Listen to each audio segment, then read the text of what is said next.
Johann Wolfgang von Goethe said, "Science and art belong to the whole world, and before them vanish the barriers of nationality." This is the Producer's Lounge podcast.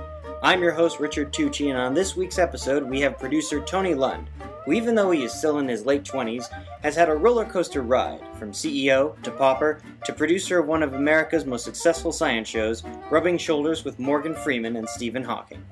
As one of the producers of Through The Wormhole, the hit show explores the deepest mysteries of existence, the questions that have puzzled mankind for eternity. Is there a creator? What was before the Big Bang? And why do hipsters wear Hawaiian shirts? Tony sat down with me to smoke some fine cigars. FYI, you may hear some tapping at certain points in the interview, and that was because we were topping off our cigars in the ashtray, and we had acquired quite the pile of cigar ash during the interview. Here now is my sit-down with producer Tony Lund. Yeah, so are we recording? We going? Yeah, we're good. Oh, cool, awesome. So, I learned really valuable lessons about storytelling in that class because there's this temptation whenever you start writing any story, the deeper you go into it, the harder it gets because your choices are somewhat limited and you want to be surprising. And so there's always this temptation when you're writing a romantic comedy, when they're like, you don't know how you're going to resolve a problem and you're like, how are they going to get through this big reveal, and how is she ever going to trust him again? And then you have this idea like, fuck, what if aliens just landed? And it sounds ridiculous, but we all do this because it's totally easy. Because suddenly, aliens land, and there's all these fucking problems. You realize this shit. I gotta get her out of here because I really love her, and then she's gonna see the good side of him, and then he's gonna kick some ass, and we're gonna love him more. You're like, wow, there's so much character in that. But at the end of the day, you're having aliens show up out of nowhere, and that's bad. Deus Ex Machina. Yep, totally bad. So I learned that's falling off the horse. And it's a natural tendency for, when you're writing to do that. It's no good. But anyway, yeah, Paul Wolf's a great guy. So you were attracted to writing in the beginning then? Actually, I don't know if you recorded. Did you record all this stuff about me being a hipster in high school? Might have been, yeah. Okay, that's totally fine. Yeah. You use all that. So I originally, the funny thing is that I got into filmmaking at a very, very early age. When you're a kid, you have these naive fantasies of what you're going to be when you grow up, and so I was convinced, being a 12-year-old with a black belt in Taekwondo, that I was going to be a Power Ranger. Not like a actor on the show, mind you, but like a legit Power Ranger. The forces are evil. The forces of evil are prevalent, and somebody needs to fight them. Power Rangers. So when you start to realize that that's not really going to pan out the way you want it to, other things become apparent. And I figured out, when I was 13, I realized that anybody can make a movie. So I had this naive idea that I was going to, I talked this over with my friends, and I was like, we should make a movie. Cameras exist, lights exist, story and actors exist. We should make a movie, and we'll totally submit it to Sundance.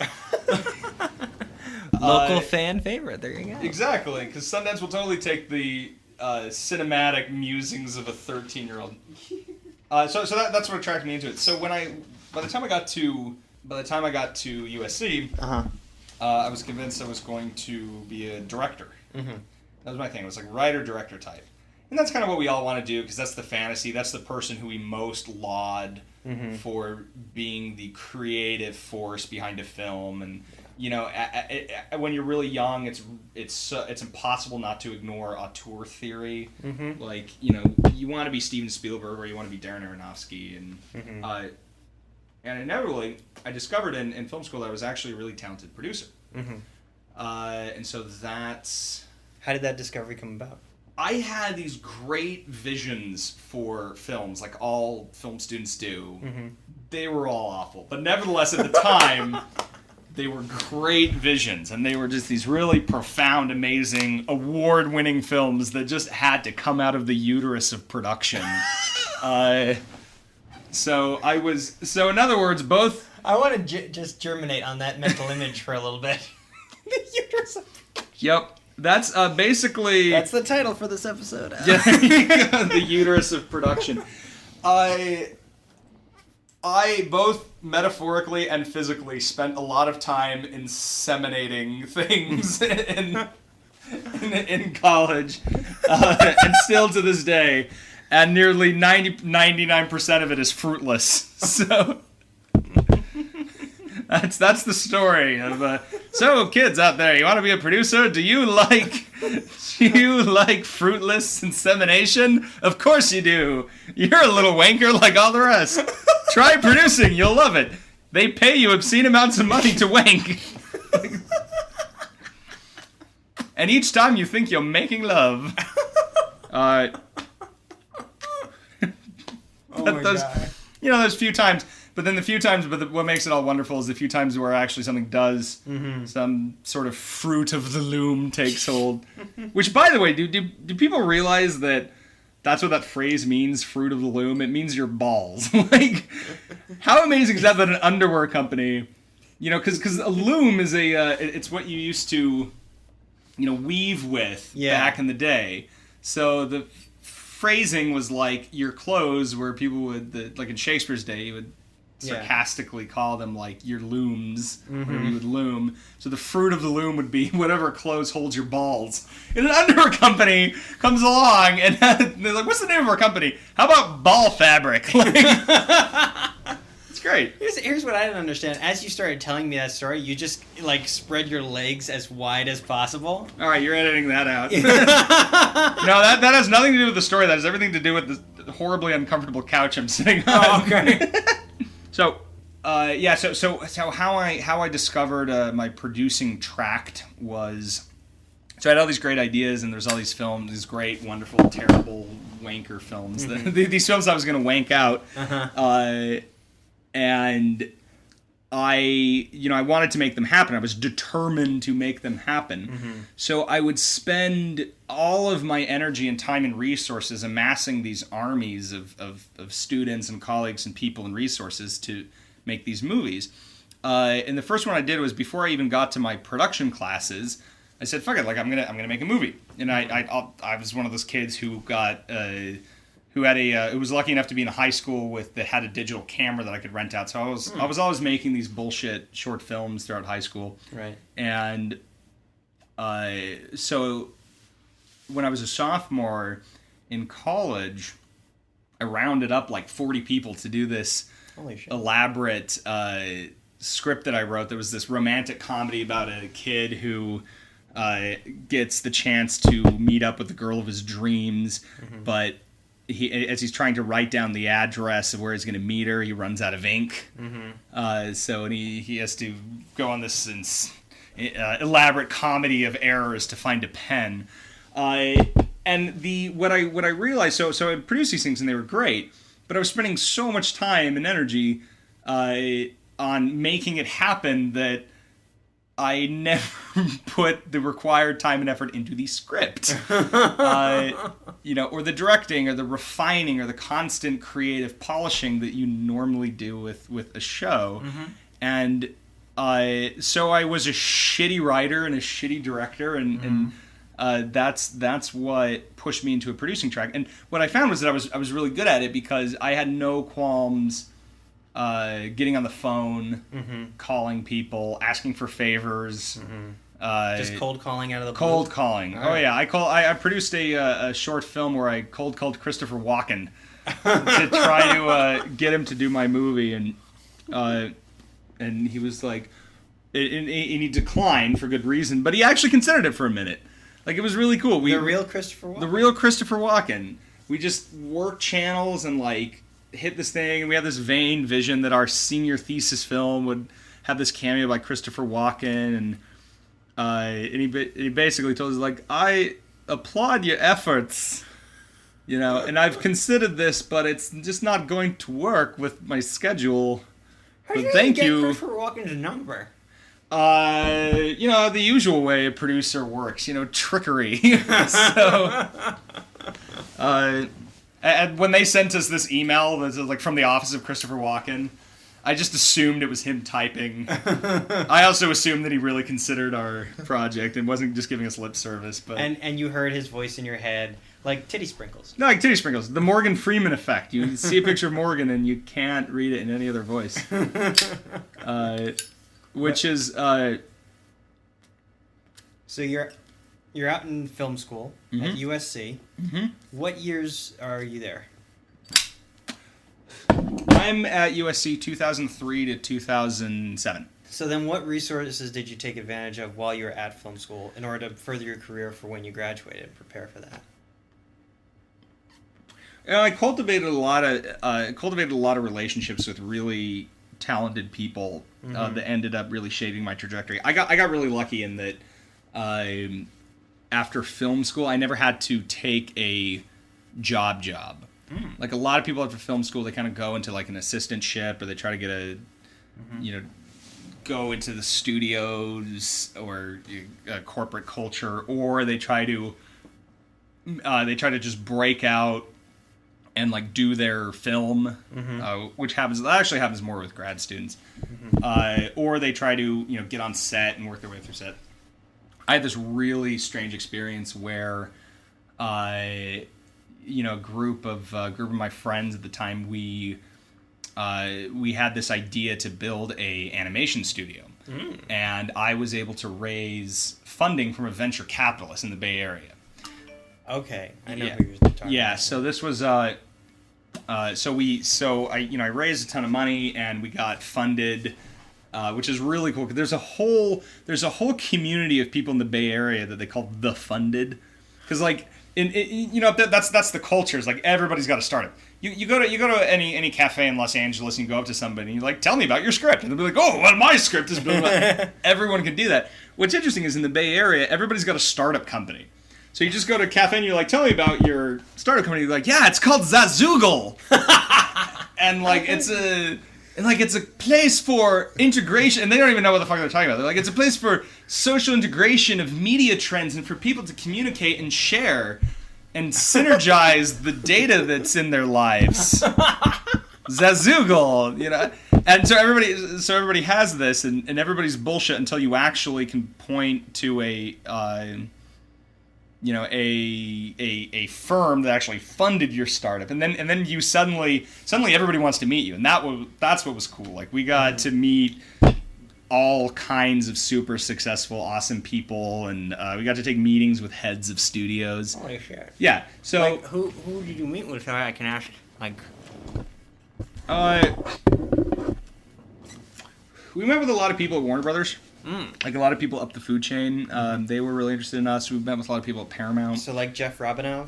No, not that high. More like VP of production level. Okay. So we also met with Lionsgate.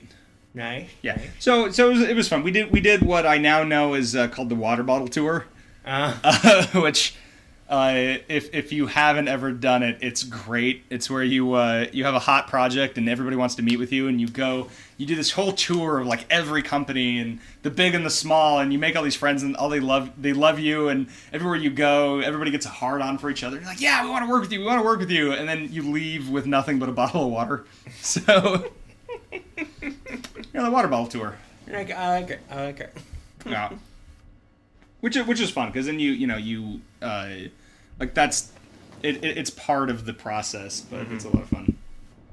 So inevitably that company though, we got funded in 2007, which was when money was cheap, and venture capitalists were like, yeah, let's find some new dangerous high risk high reward projects, and then inevitably this thing happened in 2008. Yeah.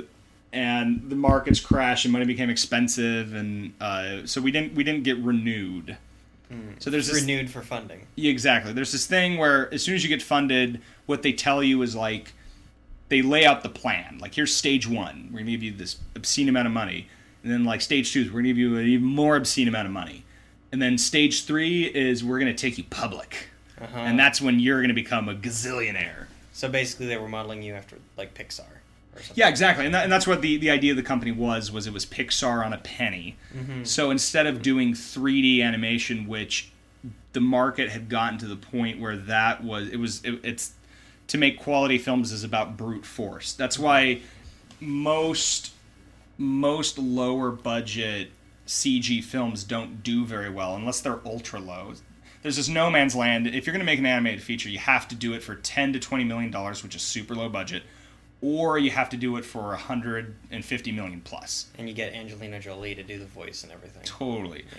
Or not even, though. I think that's part of the DreamWorks model. I could debate you all day about, the intricacies of animation production, but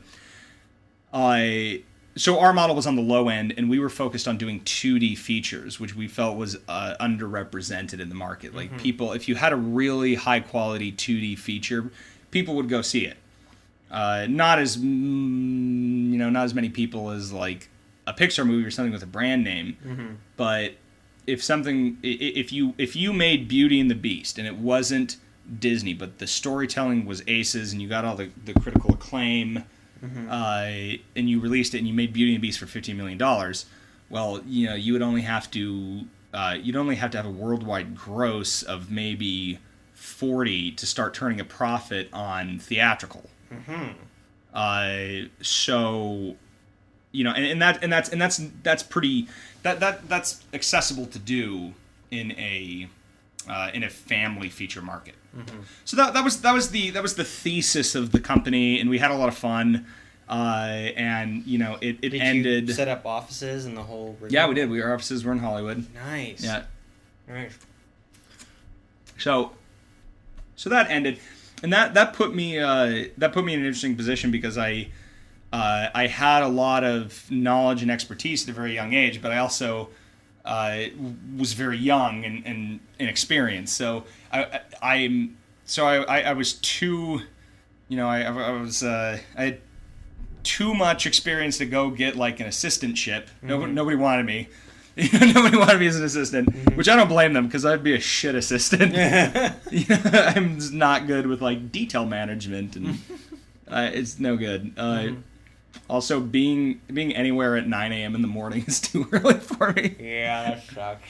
I like to work from 10:30 a.m. to 9 p.m. That's kind of my schedule. Well, let me go back a second. You had this. You got an obscene amount of money from these people up in the Bay.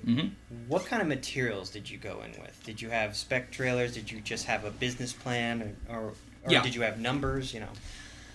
So, whenever you go to a buyer, you have to cater to what they're looking for. In the case of the Bay Area people, we had actually done a lot of homework on the industry, so we came in with two items. We came in with a creative prospectus on our first feature that we were going to make, and then we also came in with a business plan for how the studio would work. And that was based off of extensive research and just calling up people and asking them for input. Cold calling again? Cold calling, exactly. Yeah, calling people up, saying like the reality is you can get anybody on the phone if they have a vested interest in, like, if they have some type of interest in you can get anybody on the phone. So especially people who, like, if we called up people who were running like animation studios for TV. We're saying like, hey, can we just talk to you about your company and how you built it and what you did and what your expenses are, and like we're thinking of starting this company, and we're gonna do this film. And they say, yeah, sure, totally. You go out to lunch, you chat, and and that's how we built the company. That's how we built our knowledge base, and that's how we could go in with viable market numbers, things that were verified from sources. So that's what they need. They need some type of evidence that what you're doing is going to make a lot of money, and that's what they care about most. So with the VC people and with film funds and with like money people, like they need hard evidence. You can't just go like the worst thing is people always open with this thing they say like if we just cornered 1% of this market, like it's $1 billion market. If we just got 1% of this market, that's $10 million. Shit like that, and that always fails. So what they really want is they want you to come in and show them something that all of the big people overlooked. And that's what we had. We had something that everybody had overlooked, which is that people were so hopped up on 3D animation because of the success of Pixar. So that's the gold standard, where we came in and said there's another way to do this that's not totally alien. Because like with a family market with mostly young people, they watch television, and television at the time we started this company in 2007 was still, I'd say, 70% 2D and 30% 3D. So there's never a sense with a kid that like, oh, 2D instantly means lesser quality. It's just a different style. So our idea was to do something that was 2D. It would still be a stereo 3D film. It would just be 2D animated. Gotcha. Yeah. Okay. Wow, really interesting. Now, but then when you go to a creative studio or when you go to what's called smart money, people who invest in movies for a living, then it's exclusively creative content. You don't want to go in with numbers because then you look like an asshole. Right. Like if you go in and you're like, hey, here's the current market for like a science fiction film that stars Will Smith. It's great. It's like they're gonna look at that and say, fuck you. Like we know more about this market than you do because your job is to generate creative things and our job is to interpret whether or not those will make money. So you just want to go in with like, here's the story, here's the characters, here's the world, here's the team. It's gonna make it. Okay. So then this company falls apart, and then you're out kind of on your own, figuring out what's next. And then what? Take me through the motions. What are you thinking about when you're in this period of 6 months of not sure? Oh, it was about a year and a half, oh, wow. 2 years, and it was one of the darkest times in my life. Really? Yeah, it was very, very difficult because it was the first taste I had of possible monumental success, and the other side of that coin is monumental failure. And they're really both of the same thing, because whether you have monumental failure or monumental success, you grow so much and you learn so much wisdom. And so dealing with monumental failure was profound. And so that's what I was stuck with for 2 years. And it was really, really, really painful because it puts you in this no man's land. Where, like I said, you can't really go up through the normal channels, so you have to find something else, and you have to do something. You have to launch something else, otherwise you're in trouble. So during that time, I was on unemployment. I was actually teaching physics at UCLA. Wow. Yeah, there's. Yeah, that was a whole interesting story. Like I was teaching physics and I was on unemployment, and was barely holding on, paying the bills. I have these amazing, wonderful parents that are lower middle class. Like my mom's a school teacher and my dad works for the State Department of Health, and so they don't have any money. But they scraped together money. And took out loans to oh my god, so I didn't have to so I didn't lose my house and my car. And these are your adoptive parents? Yeah. Okay. And they're just the best. So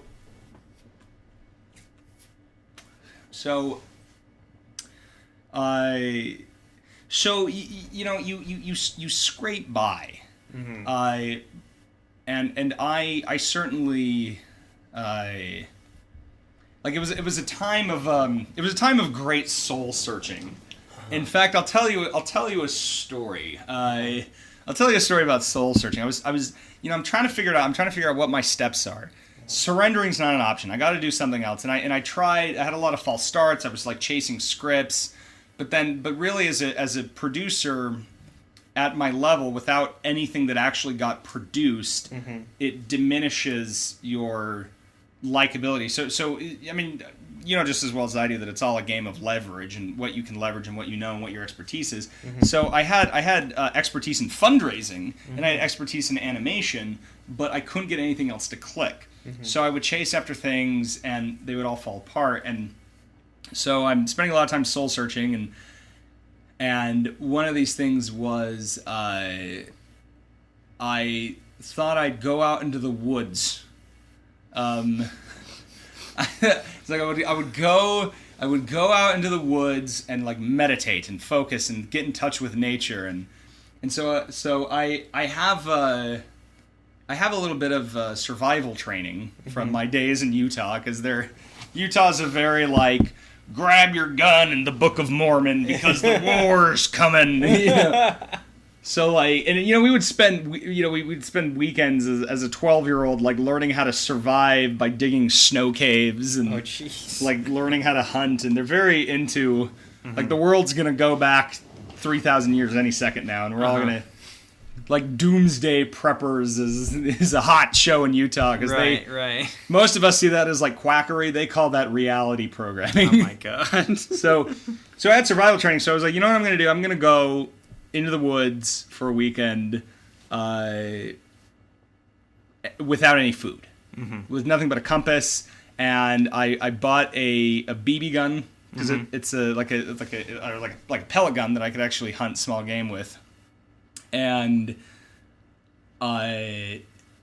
so the idea was to like survive, like go on a survival trip and use that to really get in touch with myself and with nature and with existence, and then so I thought I would also bring along a couple of joints to help the philosophical debate come through. Well,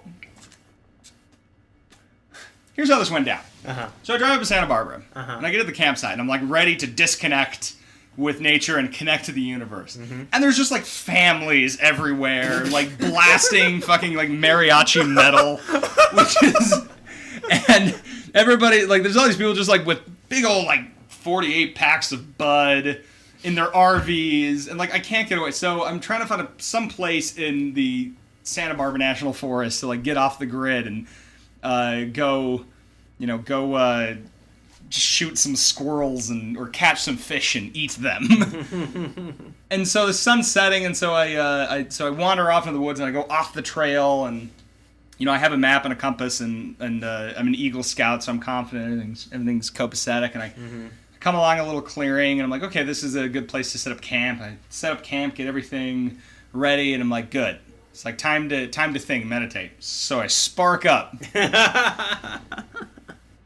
I've had this terrible relationship with weed. Like, I love the idea of weed, and I'm very pro legalization, but God Almighty, is that the worst drug for me, because I don't get philosophical. I just get paranoid about legitimate things, and I just get kind of annoyed whenever I smoke weed. So here I am in the woods, and I'm like cooking up my one item of food that I brought, which is a can of beans. Oh. So I'm like cooking that over the fire, and like and I'm like high as balls, and I'm getting ready. I'm like really excited for my soup, my bean soup, and so I'm like sitting there eating, and the bowl slips out of my hand, and I get covered in soup. And I'm like, oh, fuck it, I'm trying to clean this up. And then I start to think, holy shit, I'm in bear country. And now I smell like a delicious meal. Like, fuck. Oh my god. What did I do? Like, how? And then I look, I'm like, fuck, what can I do? It's like, and then I look over at my BB gun. I think, I brought a toy gun into the woods to find myself, and now I smell like delicious food. I'm like, hey, Tony, and my heart's pounding. I'm like, calm the fuck down. Calm the fuck down. So I lie down, and I'm like in my little blanket, which is way too thin, by the way, because it gets cold at night. So I'm realizing also that I'm a terrible Eagle Scout, and it's been like 6 years since I've had to survive in the woods, so I obviously didn't prepare and overestimated my, like, ability to be a primitive man. Yeah. And being high, suddenly all the sounds of the woods are creaking around me. Twigs are breaking. What the fuck? What is that? And I'm thinking, like, and so I think in my mind, okay, you gotta run. You gotta go back to your car. You gotta run. Oh my god, in the middle of the woods at night. In the middle of the woods at night, pitch black. Oh my god. And like, I can find my way back. I gotta go back to my car. I gotta get out of here. It's scary. It's scary. Oh god, I could get eaten by a bear because I smell like food. And what follows is the longest 3.5 hours of my life. But I stuck it out. I stayed there in my soup-drenched, cold, freezing blanket of misery in the middle of the predator woods. And I woke up the next morning. This is, by the way, like day one of my 3-day outing. Uh-huh. And I woke up and I realized, you know what? When the chips are down, when things are really scary, I don't run. I have all these bad qualities about myself, and all these things that led into the failure of my company, and all these, you know, just shitty things about myself that we all have. But the one thing I really, really like, and I realize the one virtue that I have is that if things are really frightening, I have courage. Mm-hmm. And I was like, oh, that's it. That's it. I just have to have some courage to go into this next era being a failed entrepreneur, find the next thing, have the courage to let that go, and reinvent myself. Mm-hmm. And then I thought, well, cool. Well, fuck this. I don't need to be here for another 3 days. Like, I don't need... So I picked up my BB gun. I walked out. I saw a bird on the way out. I was like, well, you normally would have been my lunch, but I'm done here. I got what I needed. I'm on my way out. So I went to the Santa Barbara Brewing Company, got myself like a liter of beer and ate a cheeseburger because I was starving. And I went back home and I faced life. It was great. Awesome. Yeah. Wow. That is so cool. Yeah, so...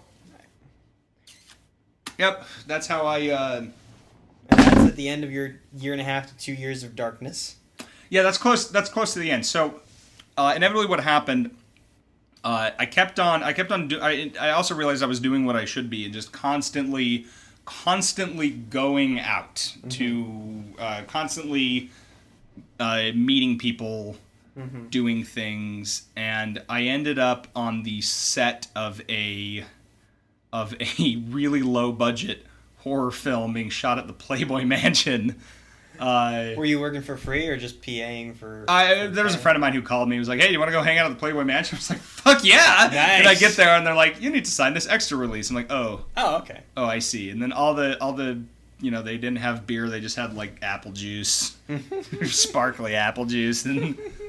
So it was a working set, but it was yeah. So anyways, but it just so happened that there was a guy there who I got really good friends with. Mm-hmm.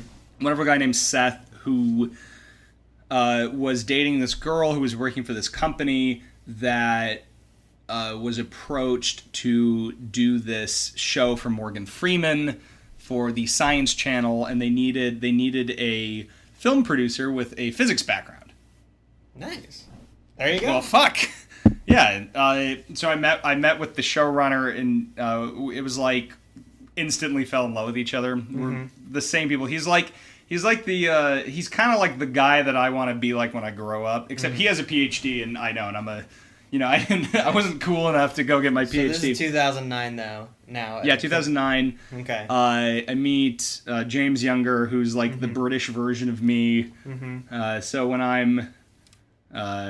I'm super old. And British. Just kidding. He's not that old. If he listens to this, though. I gotta take one stab at him. When you're super old and British. Yeah. When I'm super old and British and have a PhD in biophysics, then I'll be like James Younger. But we're very similar. We get along. We're both big science geeks. Mm-hmm. You know, total nerds. for like hardcore science, and so he hired me on to as a producer on the show, and that's where I've been since. All right. I mean, it's such an astonishing thing for me, because in Hollywood you can go from being, you know, and I've had this similar experience. Like I was coming up through the reality world, and I was kind of going up as an associate producer. At one point, I was talking with this guy. He was a real estate guy, and he wanted to give us. This was 2007, of course, and he wanted to give us $2 million for this first feature film that I was going to produce, and my buddy had written and was going to direct. And then the financial collapse happened. All the showrunners that I had been working with, their costs got cut in half. So as an associate producer, I was now competing with lead producers for the same job. Yeah. So and then I think out of that year following that, I had one job, which was working 2 weeks on Next Iron Chef, season 2. And then I got another opportunity, and things have been okay since then. But then when you have that, everything can turn around in a second. But so now you're on Through the Wormhole. In that first season, what was it like? Because this was really a groundbreaking thing.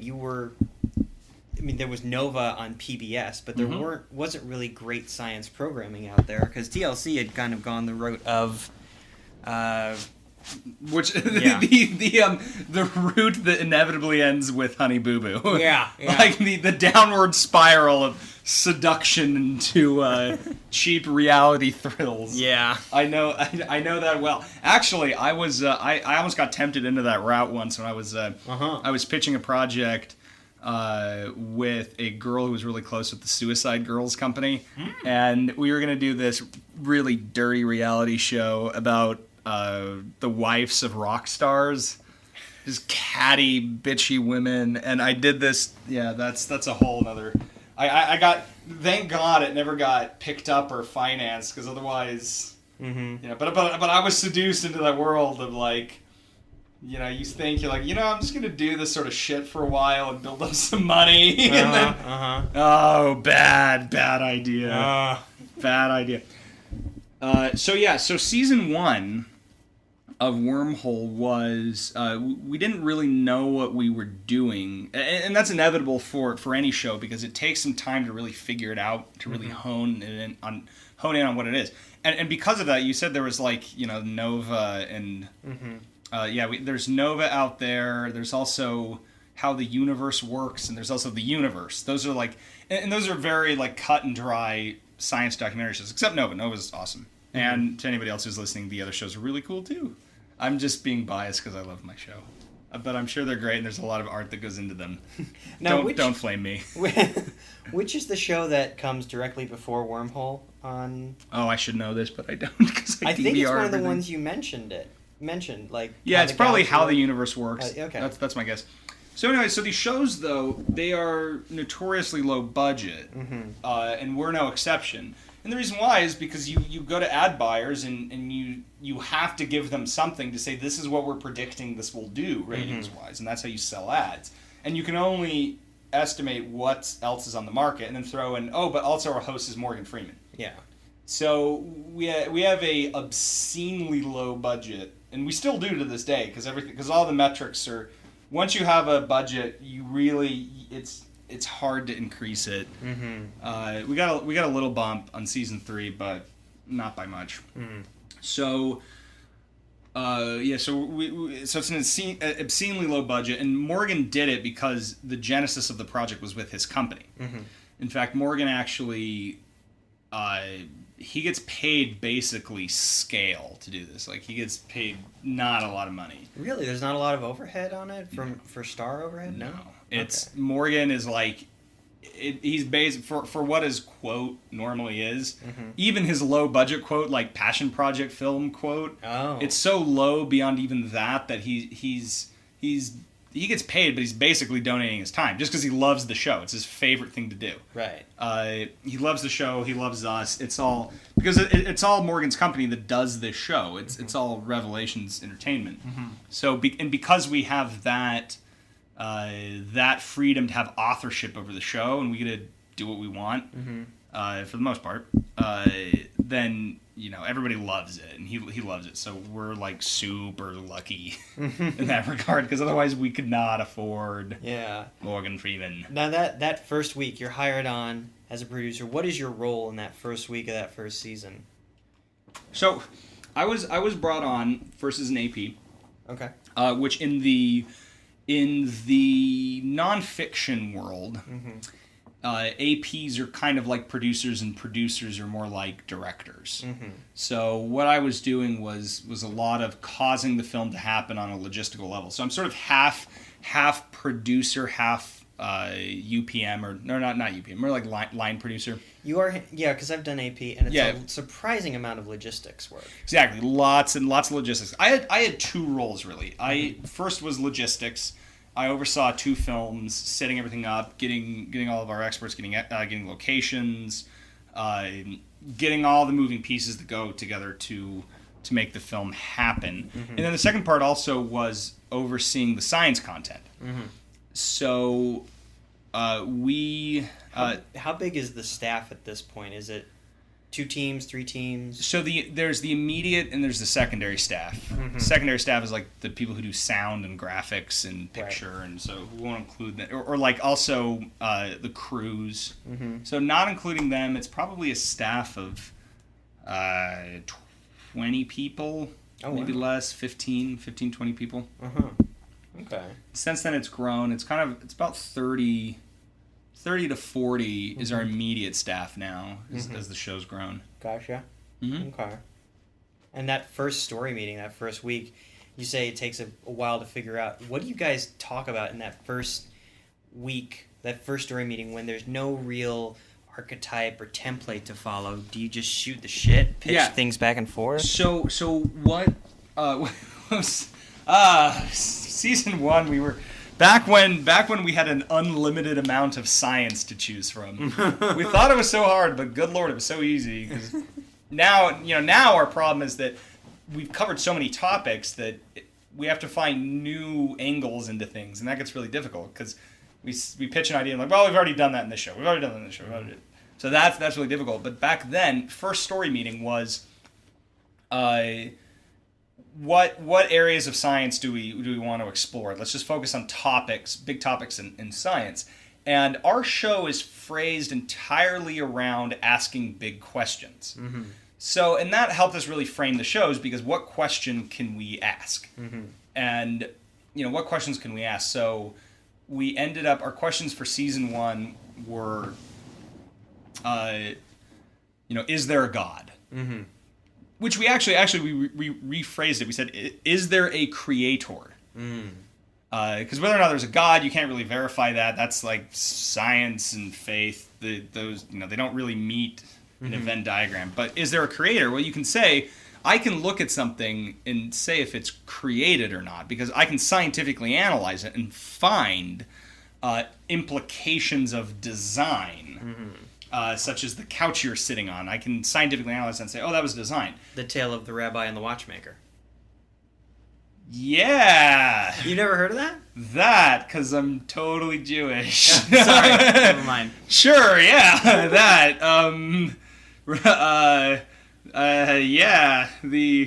Or I guess with my people would be the story of the time that Joseph Smith said there was a creator and therefore there is a creator. Okay, never mind that. So yeah, but yeah, that story, the rabbi. Do you want me to tell you it, or should we just forget? We'll move on from it. So, and that's a lot of the center of the argument that the intelligent design people, what they base on is like, everything has a purpose. Look, so we took that apart and looked at that argument, and we ultimately came to the conclusion that it's possible, but only on very deep fundamental levels. Like, you can't look at like animals and say, look at how intricate animals are, therefore God, or like, look at bacteria, therefore God. That whole argument of, they say this argument that if you had maybe this is part of the story of the Watchmaker, that if you had a bundle of pieces that, if you just jumbled up in a box, they would assemble into a watch. And that never would happen, so therefore there must have been a watchmaker who made the watch. That's it, thing. right? Oh, see? Rabbi's walking along a beach, finds a pocket watch, and says, "I've never met the person who made this, but because I see it was very intricately designed, very well crafted, I can tell that he exists." And I'm actually a deist. Yeah. So there's a second part of that where that explains the existence of God within deism. Basically, that the watchmaker had to let the watch go out into the world, and he can't fix every little imperfection, but he can fix the major times it's broken. Sure. Yeah. Yeah. So we ultimately come to the conclusion that if there is that level of design, you're gonna find it on like a sub-quantum mechanical level. Mm-hmm. Like you have to get to a theory of everything. You have to see how the universe works, because the intricacies of life and creation can be very well explained. Mm-hmm. But then there's when you get smaller and smaller and smaller, and you want to look at the universe and its fundamental building blocks.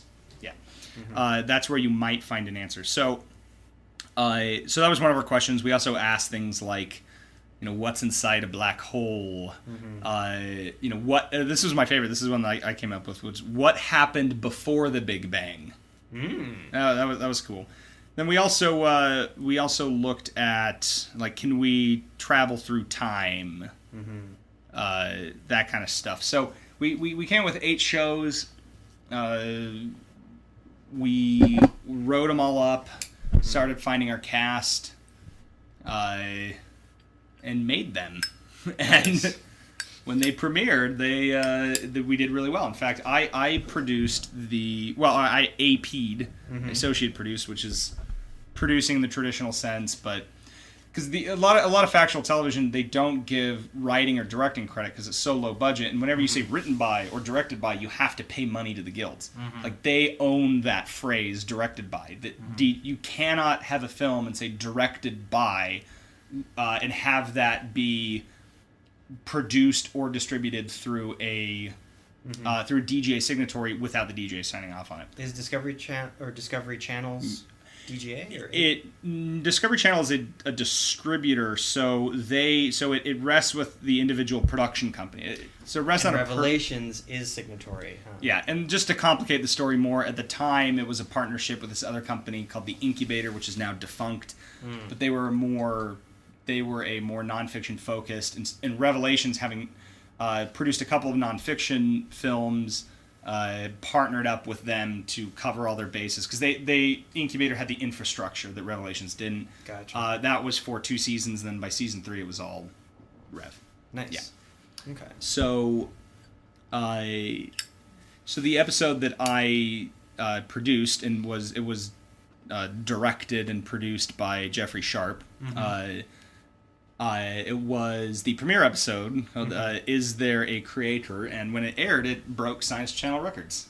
Nice. So it became the highest rated premiere of all time. Very well done, sir. Yep. Nice. So now you've been going for 4 seasons. Mm-hmm. How has the mood changed? How's the tone changed? Is it more like regimented or well structured? How have you grown in it? How the hell are things going on? Sure. It's the best production I've ever been a part of. And also, like, okay, I get it. I'm in my late 20s. Like, I don't have the same pedigree as these other producers, but it's a very harmonious workplace because we're all making television that people love for all of the right reasons. There are very few people in our office who are doing it just because it's a job, and who are trying to work for, trying to build up to make their other dreams come true. Like, we all love it. And also, we're very, very lucky because we are we're on the Science Channel, and we are their blue chip series. So what Breaking Bad is to AMC, or Mad Men, or Walking Dead, those are all blue chip series. Let me find a better example, because it's all really good. Look, let's say what Game of Thrones is to HBO, we are to Science Channel. They treat us really nicely. We generally get really good notes. They don't over meddle in our affairs. We have a lot of autonomy. We get to explore the stuff that we really love. We create the seasons in-house, so we're not handed topics. We create them all of ourselves. We explore new topics ourselves. People love it. We got nominated for an Emmy for season 2. Nice. And we it's a total dream gig because everything that we do is fulfilling on the highest of levels.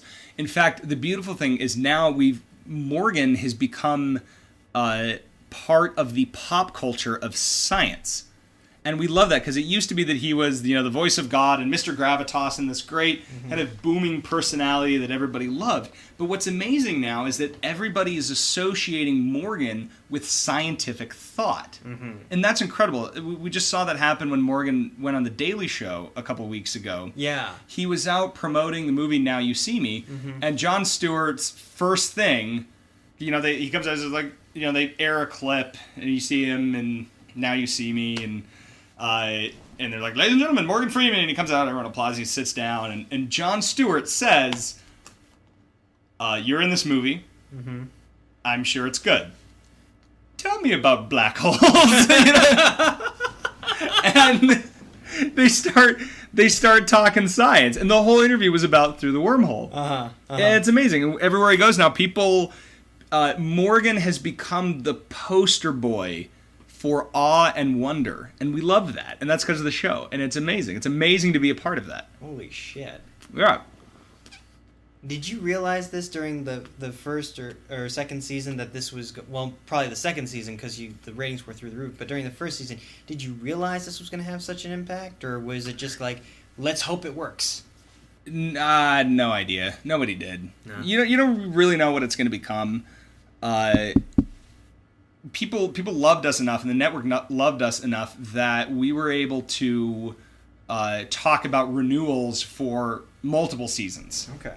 Whereas most shows, it's just season to season to season, and then we started having very long-term conversations, and that was exciting too, because it means I'll be employed for another couple of years. Yeah. in this game, it's great. The pay is wonderful, but it's guaranteed that you're going to get fired every year. Yeah. Production ends, they fire you. So.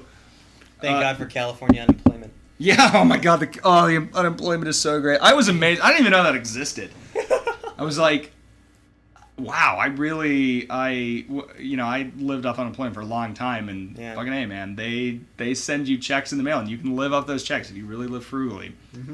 And then you've grown on the show because you are now, we won't say directing, but you are lead producing. Writing and producing. Yeah, let me show you. Actually, I am directing, believe it or not. Right. Which is cool because I just got as a writer producer. As really what I do the most is I write, and then I also produce. And now I'm a member of the Directors Guild. Nice. Yeah. So that's fun. I can go in there and they're like, "So what do you direct?" I'm like, "I write scripts." They're like, welcome to the director's lab. Well, so here's my job. I hate to phrase it like this because it sounds greedy, but I'm a writer, producer, director. And I hate that phrase because whenever you meet somebody and you're like, so what do you do? And they're like, well, I'm a writer, producer, director. It's like, go fuck yourself. No, you're not. You just say that because you have high ambitions, and nobody is giving you money to do your shit, so you're just doing it all. But that is actually what I do, and so so at the start of the season, it's me and the showrunner and our senior producer, Kurt, and we sit down and we conceive of the next season. So we all come up with the ideas, the questions that we're going to ask, and then we all go write them.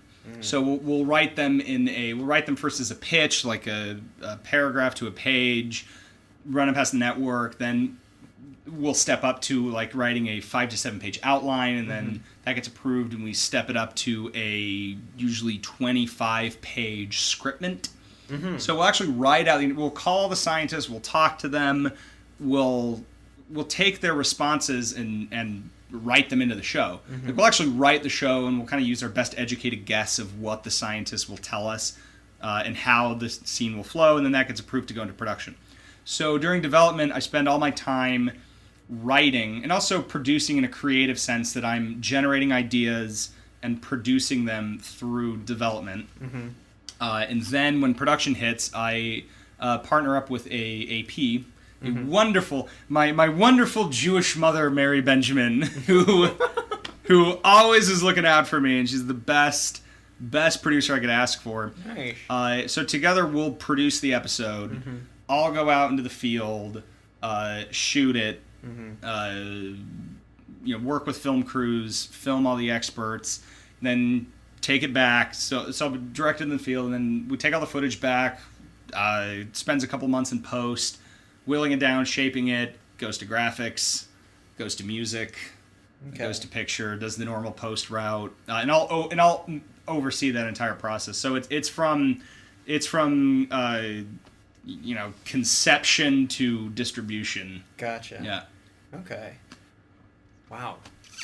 So at this point, I basically touch every show in our season. Nice. And then when we actually get into production, I will physically make 3 of them.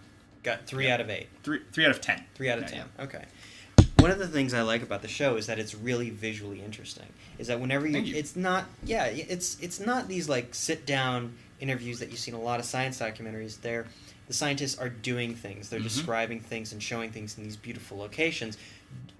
Do the scientists come up with their own like vignettes, like whether it's making clay pottery or playing the guitar, or do you pitch them the ideas? We usually come up with those ideas, and this is the joy of the show. It's also the pain of the show, because these are professional scientists, and when they get media attention, what they're expecting is exactly what you just described.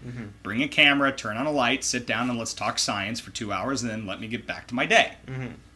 Nope, not with us. Not with a primetime show. It is a full day of filming. It is 8 to 12 hours that we ask of their time. Wow.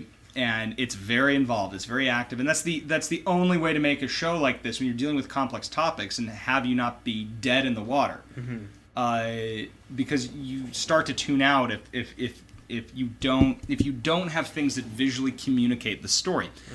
So what we realized early on, and by we I mean James Younger, the showrunner, and the real genius behind the show, but I'll take credit for it. We. So what James figured out with the show is that questions are mysteries, and mysteries are stories. And this is really important because we have a dramatic 6-act structure with all of our shows, where we want to weave a yarn with twists and turns to uncover what truth we can about the mystery. In that regard, we're kind of like X-Files, which is fun, but we're factual. So we'll begin with a problem or a big question. And I'll give you an example. A show that recently aired that I did called Can We Survive the Death of the Sun? And you say, okay, so science has... Now, we've learned through scientific analysis of the sun that in 5 billion years, the sun's dead. It's gone. It's going to collapse into a tiny little bullshit white dwarf star. And you say, okay, well, that's 5 billion years in the future. I mean, like, if we're even around then, we'll have enough time to figure it out. What happened when you presented Morgan with this idea? I'll get to that. It's a funny story. But then when you really think about it, human beings are going to multiply. We're just going to get bigger and bigger and bigger. And so if the sun dies, you can't live on Earth. You just can't do it, no matter what, even if you're super advanced. Also, spoiler alert, in the first act, we learn that the sun not only is going to die, but it's going to take Earth down with it.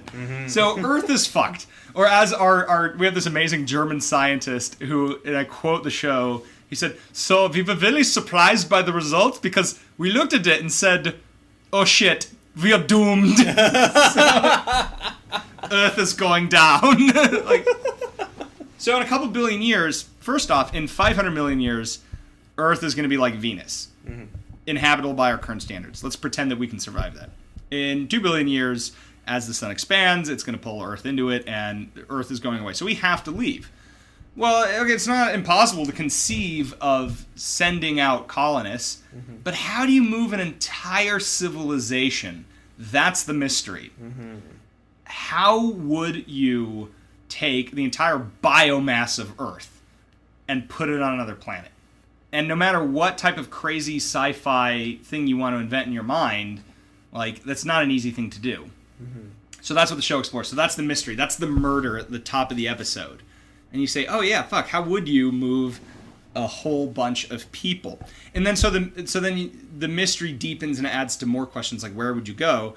Ultimately arriving at, okay, so now through what theoretical physics has taught us might be possible, we could go colonize other worlds if we figure out how the universe works. Got a lot of time to do it, but we have to figure it out, and that's hard.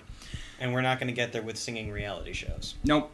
Honey Boo Boo is not going to get us to the stars, unfortunately.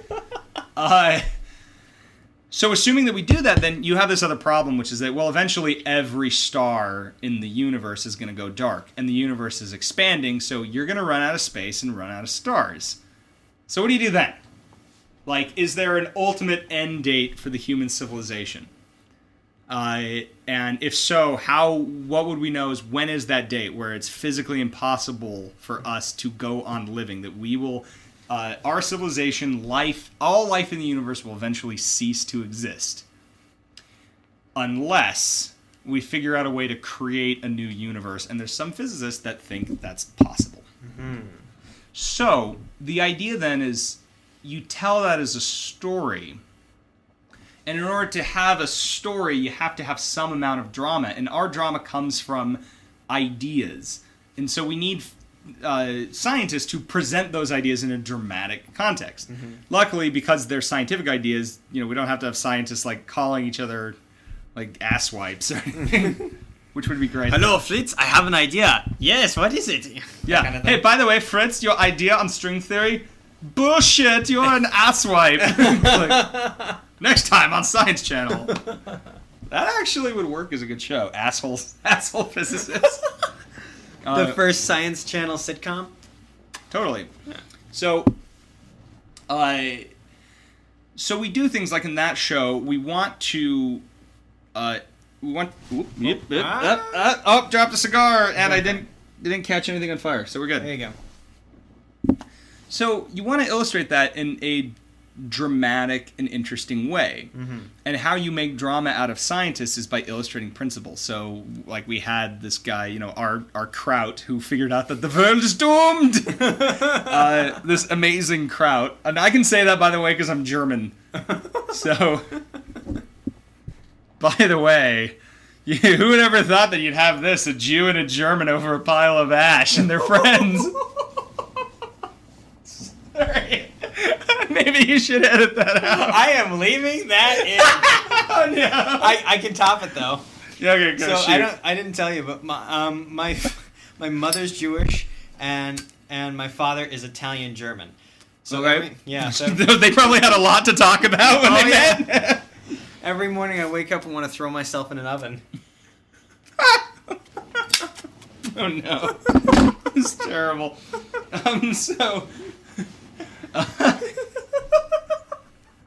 By the way, the only way that joke's gonna work is if people know that we're smoking cigars. Yes. we have to set that up. Then I will. Don't worry. So, nothing better than a Jew and a German bonding over a pile of ash. So, anyways. So this awesome, brilliant Kraut, who lives in Mexico, by the way, Peter Schroeder, Herr Peter Schroeder, he figured out that as the sun expands, it's going to suck the Earth in, and the way that we show this in the episode is that he lives in this town that's famous for pottery.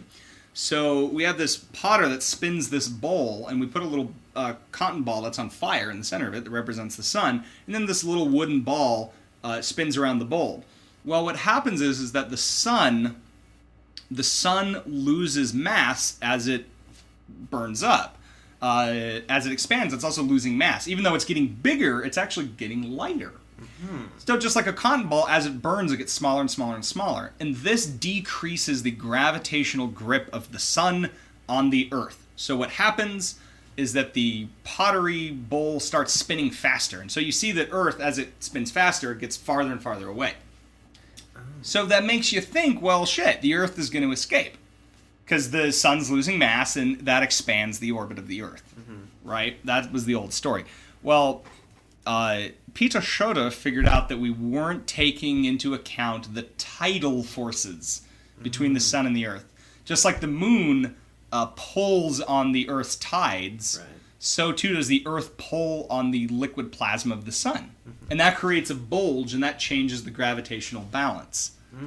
So, therefore, the Earth spirals into its doom, and as he says, oh shit, we are doomed. One of the things that we went over in that episode was something very interesting, that these miniature black holes were created as part of the spaceship to help fuel it in one segment. Could be, not would, could but be. could be. Yeah. Could be. Yes. And it kind of brought up an inference that maybe the what I got out of it was that these like tiny black holes, which are already like super super tiny, like micron size. No, even smaller. They're like a couple millionths the size of a proton. That's incredibly small.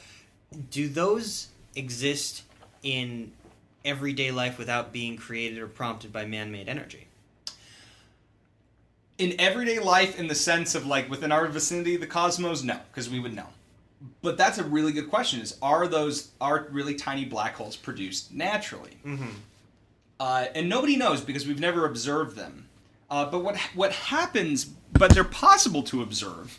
We just haven't ever seen them. And the reason why is what happens with these tiny microscopic, super super tiny black holes is there's this phenomenon known as Hawking radiation. Figured out by who other than like the great Robotron himself. I can say that because he's a friend of mine. So, oh my god. I have some great Stephen Hawking stories that I cannot say publicly, but I'll just put it like this.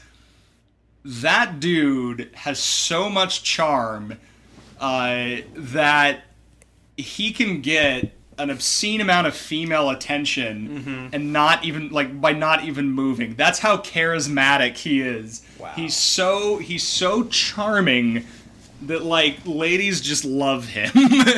My favorite line, actually, they covered this on The Daily Show. He was in China giving a talk, and he said, "I am so pleased to be here in China amongst Chinese culture, Chinese heritage, and most important, Chinese women." Yep. Yep, that's you. You know what the amazing thing is? When you get to know Stephen Hawking, you know who he most closely resembles? Who? You're never going to believe this, but James Bond. And okay, back the fuck up. Yeah. Wait, huh? Yeah, Stephen Hawking, his fictional analog is James Bond. And here's why. Because, so Dr. Hawking has this brilliant, brilliant mind. And he's this Englishman. Yes. Who did very, very well in his university studies. And like by the age, when he was in his mid-20s, was already making these major breakthroughs in physics. And so... So Hawking's this young suave guy who's very charming, very smart, easily an analog of Albert Einstein. Nobody does it better.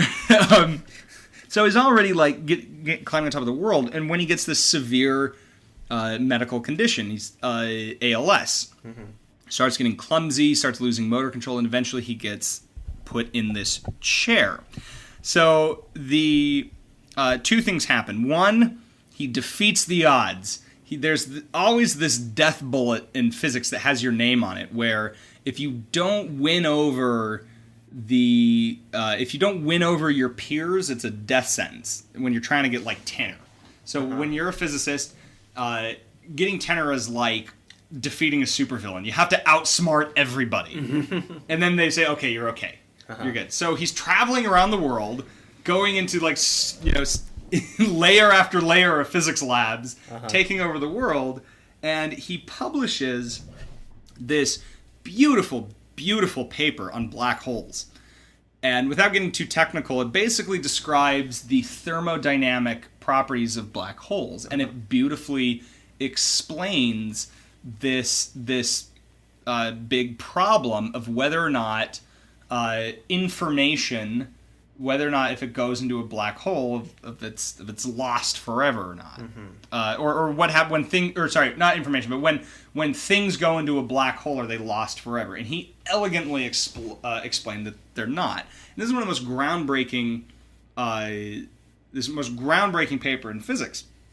So here's a guy now who has just dodged a bullet, who's been to layer after layer of super high-tech labs of the evil villains of physics that are trying to destroy him, and he deftly defeats them, knowing that because of this disease, he's given a death sentence, and he knows that basically any day he's going to die.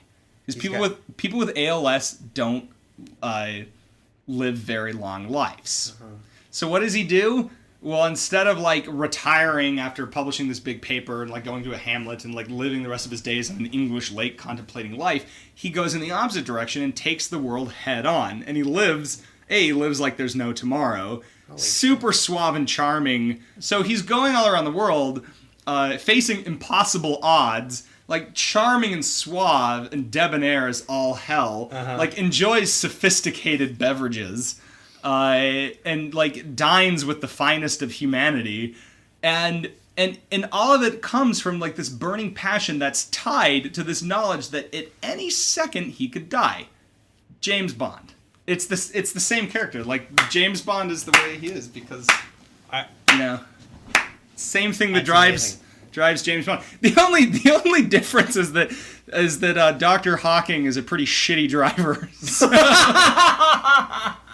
Until Aston Martin makes a DB9 that he can control with his mind, Then, actually, I went to his birthday party a couple of years ago, and he has this habit now. Like his condition is gotten worse and worse and worse, so it's getting harder and harder for him to plunk out speech. Right. And he does it using a controller that reads micro twitches in his eyes, which is the last thing that he can control. Oh, wow. So he can't really talk that fast. So what he does is just find really clever opportunities to just chime in. Like, you'll be sitting in a room with Dr. Hawking, like I was, and I was fortunate enough to get invited to this really cool event that also happened to be on his birthday, and Elon Musk was talking about his ambitions to go to Mars.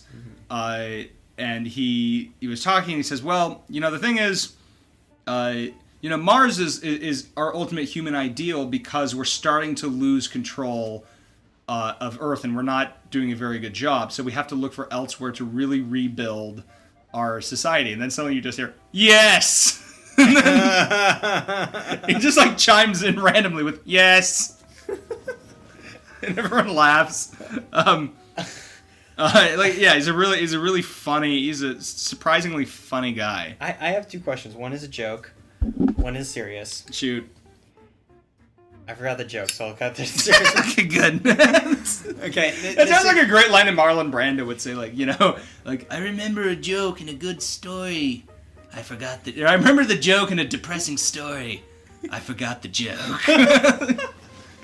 But how do you even when did you become friends with Stephen Hawking? Well, I know his daughter more than I know him. Okay. But I know their family just through hanging out with physicists, going to conferences, listening to talks. So from your time at UCLA, or? No. Actually, no. This is all Wormhole because this is all I get invited to their super secret, no media talks because I'm friends with a lot of these people. I've made a lot of friends in that community, and what they do, part of their job is they have conferences all the time where they want to get together and exchange ideas and talk in an open forum without media because they don't want people reporting physicists say that the end is near, or physicists confirm the existence of space Jesus, or shit like that. Because most people, if you're not really technical savvy as a science writer, you usually get things wrong. Yeah. But they invite me because they know me and they know that I'm there not to report, but I'm there to get ideas of future episodes. Gotcha. Okay. So, I've gotten invited to these conferences. I'm actually lecturing at Stanford in a couple of weeks. Nice. Yeah, it's really cool. They're going to fly me up to Stanford and I get to give a talk. So, wow, that's great. So then as far as what's on the horizon, you've got a future in lecturing. You've got... Maybe. We'll see. I'll just... Actually, what I want to do, I haven't figured out how, but what you actually do as a scientist is you do research, you figure things out, and then you publish papers. Yeah. I don't know how I'm going to do it, but I want to publish a paper. Just to say I have. Just to publish in a scientific journal, in a peer-reviewed journal. Nice. And that's all, folks. Many thanks to my guest, Tony Lund, for a terrific interview. You can check out Through the Wormhole by going to science.discovery.com. Our music this week is Swing 39 by Lakta Swing. Please check out their website at freemusicarchive.org. You can like us on Facebook at facebook.com/theproducerslounge. Remember, you show your support for films by not downloading them, you show your support on Hulu by clicking on the commercials, and you show your support for podcasts by liking and commenting. And you can always check out our website, www.theproducersloungepodcast.com. Thank you again. I'm your host, Richard Tucci. Join us next week for more cocktails and questions, and until then, keep producing dreams.